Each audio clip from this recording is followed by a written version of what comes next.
오늘은 우리가 창세기 82번째 시간으로 시련을 뛰어넘는 형통함이라는 제목으로 같이 말씀을 나누도록 하겠습니다. 우리가 형통함이란 하나님의 계획과 뜻이 성취되는 것이 형통이다 그랬습니다. 하나님께서 요셉과 함께 하시면 하나님의 계획과 하나님의 언약을 하나님께서 요셉에게 이루어 가시고 그래서 반드시 그를 형통하게 하신다. 하나님께서 요셉의 아버지인 야곱에게 창세기 28장 15절에 하셨던 그 형통에 대한 말씀을 요셉에게도 주고 계시는 겁니다. 오늘 본문 앞에 6절을 보면 요셉은 보디발의 집에 팔려갔을 때 그 용모가 빼어나고 아름다웠다 그랬어요. 잘생겼다는 말이죠.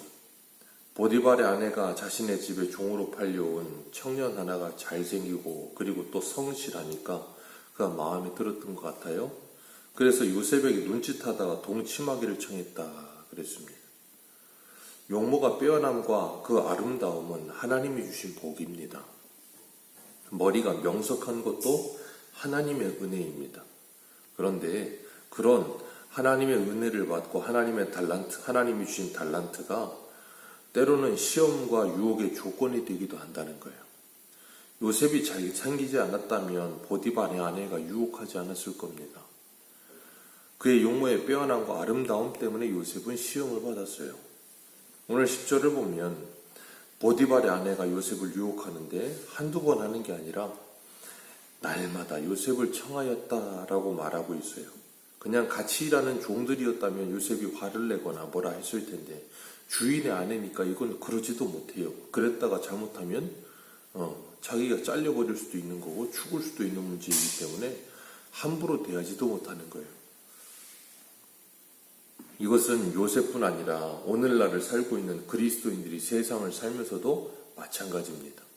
세상을 살다 보면 끊임없이 세상의 유혹을 받을 때가 있어요. 사람의 유혹, 환경의 유혹, 그리고 사단의 유혹, 수많은 유혹들이 우리를 찾아옵니다. 그리고 우리를 넘어뜨리려고 해요. 예수님도 공생애를 시작하시면서부터 40일을 금식하시고 성령에게 이끌려 광야에 가셔서 사단에게 시험을 받고 그 때로부터 십자가에 달려 계실 때까지 사단에게 시험을 받으셨죠. 끊임없이 시험은 찾아옵니다. 그건 요셉만의 문제가 아니라 예수님만의 문제가 아니라 오늘 우리들에게도 동일한 문제예요. 그때 요셉은 가장 먼저 자신의 주인 보디발을 생각합니다. 유혹을 받았어요. 그런데 그 주인을 먼저 생각해요. 그래서 오늘 8절과 9절을 보면 요셉이 유혹을 거절하면서 대답하기를 내 주인이 집안의 모든 소유를 간섭하지 아니하고 다 내 손에 위탁하였으니 이 집에서 나보다 큰 이가 없으며 주인이 아무것도 내게 금하지 아니하였어도 금한 것은 당신뿐이니 당신은 그의 아내임이라 하고 요셉이 고백합니다. 요셉은 주인이 자신을 이렇게 믿어주고 자신에게 모든 것을 정권을 맡겨주었는데 내가 어떻게 그 주인을 배신할 수 있느냐는 거예요. 그 주인이 자신에게 베푼 그 은혜를 잊지 않고 기억하면서 주인을 절대 배신하지 않습니다. 그리고 요셉이 또 하는 말이 뭐예요? 그 다음에 내가 어찌 이 큰 악을 행하여 하나님께 죄를 지으리까? 요셉은 이런 믿음이 있었던 거예요. 요셉은 유혹이 찾아올 때 자신을 믿어준 주인 그리고 하나님을 생각하는 사람이었습니다. 이것은 요셉뿐 아니라 오늘을 살고 있는 그리고 주님이 다시 오시는 그날까지 모든 그리스도인들의 믿음의 태도여야 하는 거예요. 어떤 유혹과 시험이 찾아올 때 우리는 그런 유혹과 시험 앞에서 내가 누구인지를 분명히 아는 것, 나는 하나님의 자녀고 하나님은 나를 지켜보고 계신다는 그 신전의식, 코람데오의 의식과 믿음을 가지고 살아가는 것이 너무나도 필요하다는 거예요. 그러지 않으면 남이 보면 하고 보지 않으면 안 합니다. 우리가 어제 저녁에도 디모데후서 말씀을 나눈 것처럼 모양만 있고 능력이 없는 사람들은 요셉과 같은 상황에 처했을 때 아마 그 여주인의 유혹에 넘어갔을 거예요. 아무도 보지 않으면 없었던 일이 된다고 생각할지도 몰랐을 거예요. 근데 요셉은 그러지 않아요. 누가 보든지 보지 않든지 하나님 앞에 정직하게 살았어요. 다니엘도 사람이 보든지 보지 않든지 하나님 앞에 정직하게 살았어요. 그러니까 사람들이 다니엘을 총리 자리에서 끌어내리려고 해도 뭘 걸고 넘어지려도 걸고 넘어질 만한 게 없는 거예요. 털어도 먼지가 안 나오는 사람이 다니엘이었어요. 왜였냐면 경건의 능력을 부인하지 않고 살았거든요. 하나님의 말씀을 순종하면서 하나님이 나와 함께하고 계심을 믿는 삶을 살았거든요. 오늘날 이 시대에 그리스도인들이 그렇게 살 수 있는 빛의 자녀 열매가 풍성해지시기를 주님의 이름으로 축복합니다. 그리고 또한 요셉은 그 주인과의 관계를 생각했어요. 내가 만약에 이 여주인의 요청을 들어주면 자신의 주인하고의 관계는 그 즉시로 망가지는 겁니다. 그리고 자신의 주인과 관계가 망가지는 것뿐 아니라 하나님과의 관계도 망가져 버리는 거예요. 사람과의 관계에서 가장 중요한 게 신뢰와 믿음입니다. 신뢰와 믿음 잃어버리면 아무것도 남는 게 없잖아요. 요셉에게 있어 보디발의 아내의 유혹은 마치 에덴 동산의 아담과 하와가 뱀의 유혹을 받는 것과 똑같은 모습이에요. 하나님께서는 동산의 모든 것을 다 맡기셨습니다. 그리고 동산에 있는 모든 것의 나무의 실과를 먹게 하셨어요. 다 허락하셨습니다. 그리고 생육하고 번성하며 다스리라고 명령해 주셨어요. 그런데 동산 중앙에 딱 하나 선악을 알게 하는 나무는 먹지 말라고 그러셨어요. 요셉도 마찬가지예요. 보디발의 집에 팔려서 그곳에서 가정 총무회를 맡으면서 그 주인이 모든 걸 다 허락해 줬습니다. 얼마든지 모든 걸 다 사용할 수 있어요. 그런데 그 주인의 아내만은 허락지 않았어요.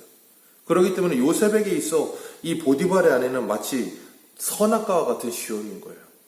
그런 것처럼 우리 개인에게도 각자의 선악과가 있을 거예요.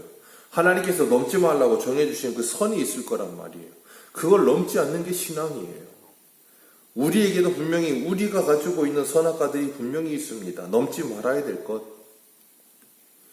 요셉은 보디발의 아내가 날마다 유혹할 때 듣지 않고 동침하지 아니할 뿐 아니라 함께 있지도 않습니다. 그런 일이 벌어질 만한 기회와 자리를 아예 용납을 하지 않는 거예요. 그게 지혜입니다. 우리도 세상을 살아가면서 세상에 유혹이 올 만한 것들을 아예 원천 차단하는 일이 지혜예요. 사람들이 회식하는 자리에 앉아서 사람들하고 이야기하기 좋으니까 거기 앉아만 있겠다. 그런 문화와 환경과 상황이 그 사람으로 하여금 거기에 동화되게 만들고 무너지게 만드는 데 일조하는 거예요. 그러니까 그 상황과 환경을 아예 만들지 않는 게 중요한 거예요. 나는 믿음이 좋으니까 다 이겨낼 수 있다? 아니요. 사람이기 때문에 어떻게 언제 어떻게 넘어질지 몰라요. 그래서 사도 베드로는 이렇게 표현합니다. 베드로전서 5장 8절에 근신하라 깨어라 너희 대적 마귀가 우는 사자같이 두루 다니며 삼킬 자를 찾나니 너희는 믿음을 굳건하게 하여 그를 대적하라. 그는 세상에 있는 너희 형제들도 동일한 고난을 당한 줄을 알미라. 아멘. 사단은 틈만 있으면 우리를 비집고 들어와서 무너뜨리려고 미혹합니다. 사단에게 틈을 주지 않는 것이 진정한 지혜예요. 그렇기 때문에 우리가 정신 차리고 깨어 기도하며 살아가지 않으면 나도 모르는 사이에 그 틈에 사단이 우리를 비집고 들어와서 시험한다니까요. 요셉은 철저히 유혹을 막았어요. 근데 문제는 그가 주인의 집을 떠날 수는 없어요. 종이니까. 그 자리를 원천 차단하고 아예 떠나버리면 좋은데 그러지 못한 거예요. 어떻게 떠납니까? 종인데. 그래서 어쩔 수 없이 그 집에 일하러 갔는데 하루는 집에 들어갔는데 사람이 하나도 없는 거예요. 보디발의 아내가 그렇게 만들었는지 어쩐지 모르지만 사람이 하나도 없는 상태에서 보디발의 아내가 또 요셉의 옷을 붙잡고 늘어지면서 동침하자고 강력하게 매달립니다. 요셉이 안 된다고 소리를 치면서 자기 옷을 벗어 던져놓고 도망쳐 버렸어요. 그게 화근이 되는 거예요. 자기 옷을 벗어 던져놓고 도망을 치는데 그렇게 멋있게 믿음으로 이 영적 싸움을 이기고 도망왔는데 문제는 보디발의 아내가 앙심을 품은 거예요. 그리고는 전세를 역전시켜서 요셉을 모함합니다. 자신이 그렇게 해놓고서는 요셉이 자신을 희롱하고 자신을 겁탈하려고 했다고 그렇게 모함을 하는 거예요. 그리고 자기 집사람들 다 불러다가 자초지경 이렇다 그러고 거짓말하고 자기 남편이 오니까 남편에게도 겉옷 이거 증거라고 보라고 그러면서 당신이 데리고 온 그 히브리 종이 나를 이렇게 만들려고 했다고 모함을 하고 그래서 결국은 요셉의 감옥에 가요. 얼마나 억울하겠어요.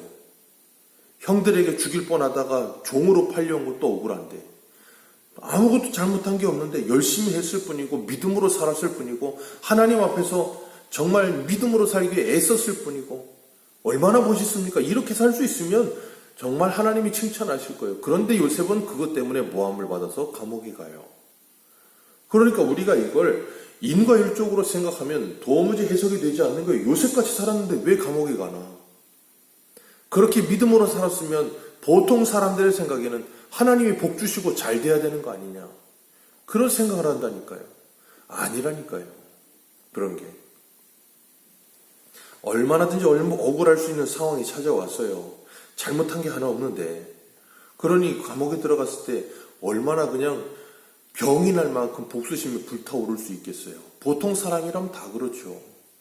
근데 요셉은 그러지 않았다는 거예요.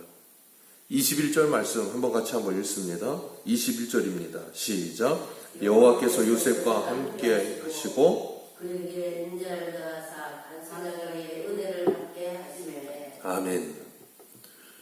여호와께서 요셉과 함께 하셨습니다. 기억하십시오. 요셉이 형들에게 죽임을 당할 뻔할 때도 여호와는 요셉과 함께 하셨고요. 요셉이 물 없는 그 구덩이에 빠쳤을 때도 거기에 하나님이 함께 하셨고요. 이스마엘 상인들에게 팔려갈 때에도 함께 하셨고요. 보디발의 집에 종으로 팔려갈 때도 하나님은 거기 함께 하셨어요.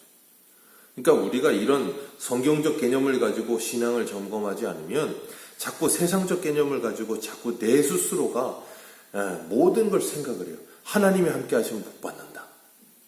하나님의 말씀대로 순종하면 복 받는다. 자꾸 세상적인 개념을 가져다가 집어넣어서 생각을 해요. 그러면 요셉이 도무지 해석이 안 되는 거예요. 욥도 해석이 되질 않아요. 성경이 해석이 되지 않는 거예요. 그러면. 그러니까 세상적인 기준을 깨트리고 하나님의 말씀을 기준으로 성경을 봐야 우리가 이해가 되지 안 그러면 이해가 되지 않는 거예요. 요셉과 여호와 하나님께서 함께 하셨어요. 그리고 하나님은 그를 형통하게 하셨다라고 말씀하세요. 어떻게 이게 형통입니까? 형통이 아니지요. 그런데 형통하게 하셨다 하고 23절에 말씀하고 계세요. 형통의 개념이 뭐라 그랬어요? 하나님의 계획과 하나님의 언약이 이루어지는 게 형통이에요.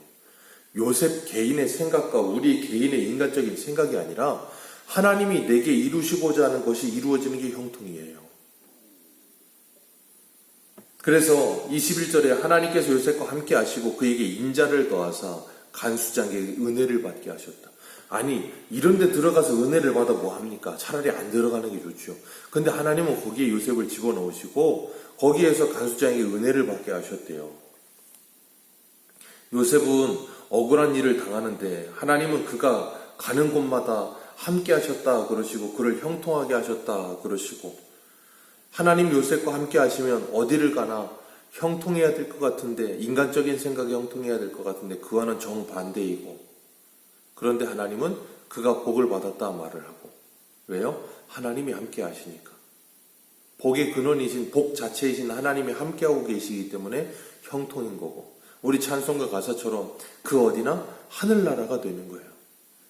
광야에서 지금 이 출애굽기, 창세기, 출애굽기, 레위기, 민수기, 신명기, 모세오경을 기록하는 모세는 그걸 기록하면서 이스라엘 백성들에게 광야 40년을 살고 있는 그들에게 이걸 말해주고 있는 거예요. 너희들이 지금 애굽에서 나와 광야에 살고 있고 애굽과는 비교도 되지 않을 만큼 이 뜨거운 광야에 살지만 하나님께서 너희들을 구름 기둥과 불 기둥으로 인도하고 계시고 만나 메추라기로 먹이시고 바위에서 물을 먹이시며 너희들의 옷이 헤어지지 않고 발이 부르지 않게 하나님께서 인도하고 계시지 않느냐.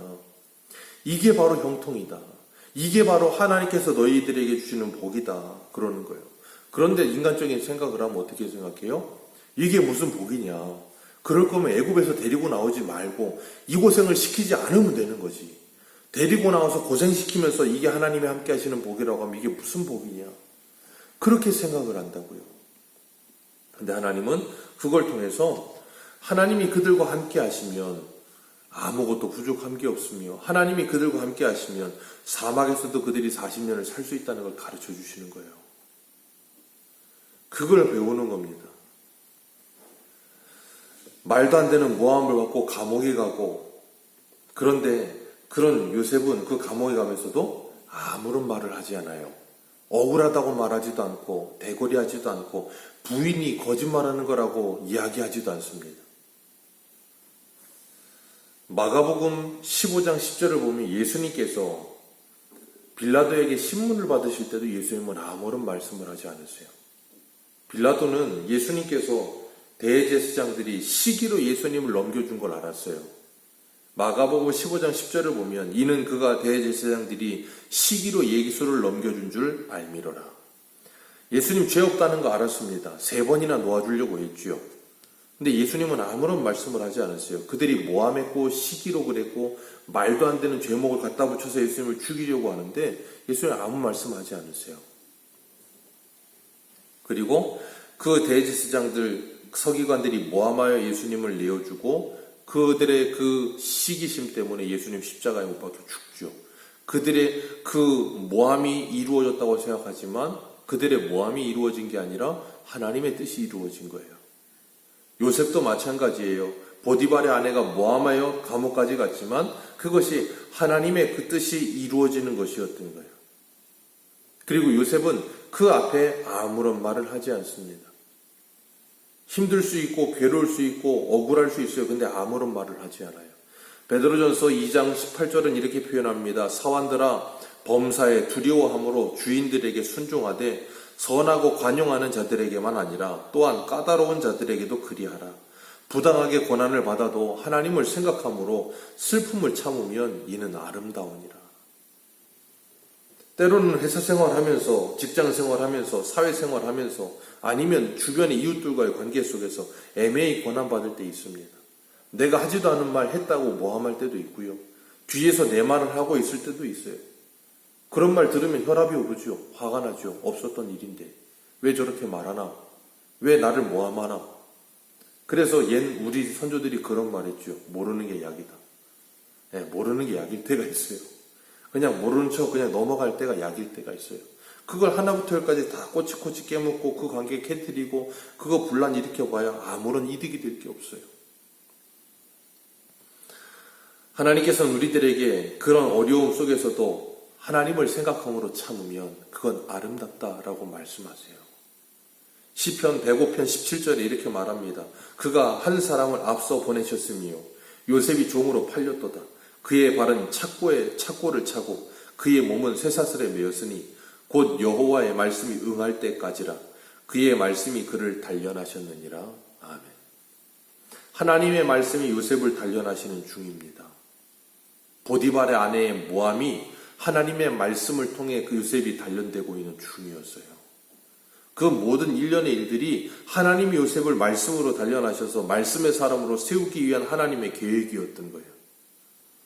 하나님은 요셉과 함께 하시고 인자를 더하사 간수장에게 은혜를 받게 하시고 옥중의 죄수들을 다 요셉에게 맡기고 요셉에게 맡긴 건 아예 살펴보지도 않았어요. 그만큼 요셉이 성실했고 열심히 했던 사람이었던 거예요. 그러니까 전권을 다 맡길 만큼 최선을 다했어요.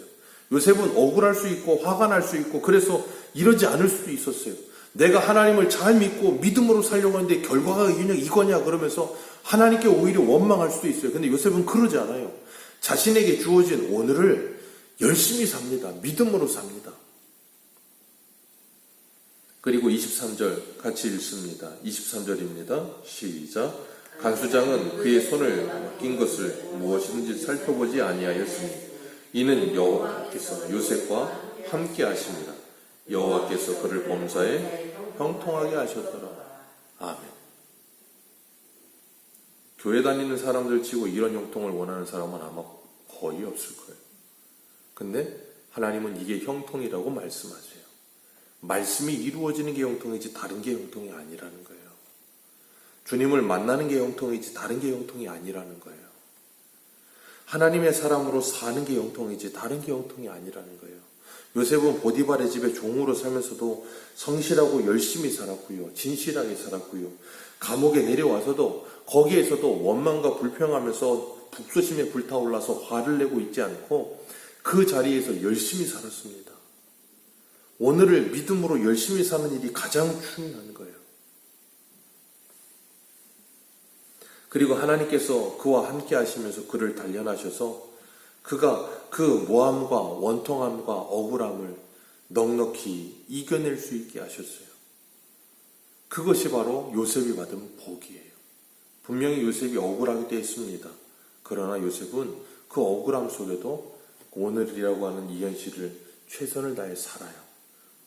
오늘도 우리가 하나님께서 우리에게 주시는 현실 앞에서 정말 믿음으로 나를 훈련하면서 경건의 훈련을 하면서 상황과 환경 속에서 때로는 억울하기도 하고 때로는 분이 나기도 하고 그럴 때도 있겠지만 그걸 믿음으로 하나님을 생각함으로 참으며 요셉과 같이 어떠한 상황 속에서도 최선을 다해 오늘을 살아내는 그런 빛의 자녀들의 열매를 풍성히 맺어가면서 하나님께 영광 돌려드리는 저와 여러분들 되시기를 주님의 이름으로 축복합니다.